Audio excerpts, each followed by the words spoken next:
আসসালামাইকুম। দেখেন এখানে আমি আজকে আটা দিয়ে একটা রুটির মতো বানিয়ে দেখাবো।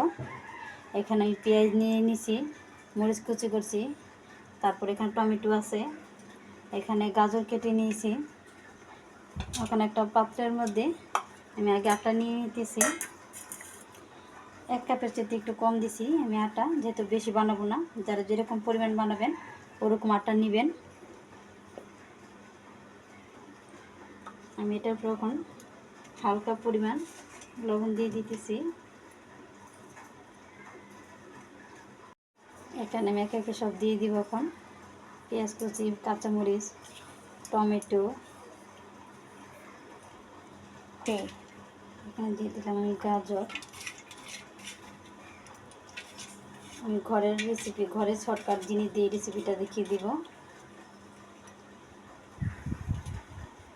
এখানে আমি পানি দিয়ে দিতেছি, আর পানিটা সবাই অল্প অল্প করে মিক্স করবেন।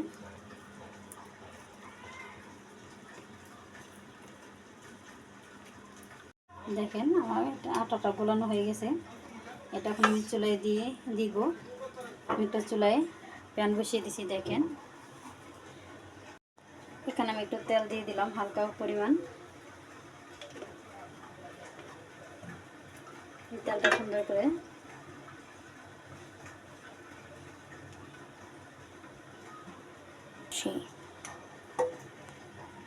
আমি একটা চুলায় দিয়ে দিতেছি। দেখেন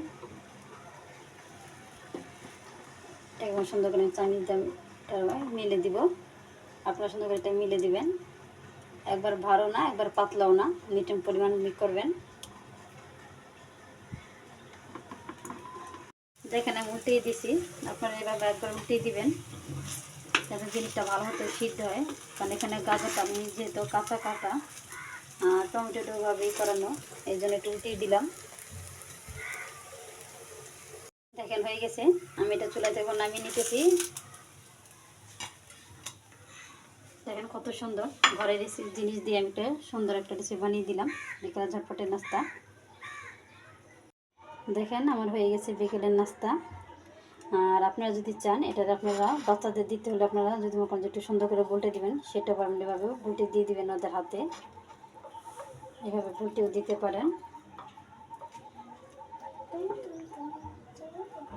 আমি একটা এভাবে রাখলাম, একটা বলটে দেখিয়ে দিলাম আপনাদের। বাচ্চাদের জন্য এভাবে বলটে দিয়ে দিবেন। আপনারা আমাকে সাবস্ক্রাইব করে আমার পাশে থাকবেন। সবাই আমার জন্য দোয়া করবেন। আপনারাও ভালো থাকবেন, সুস্থ থাকবেন। আজকের মতো এখানে, আল্লাহ হাফেজ।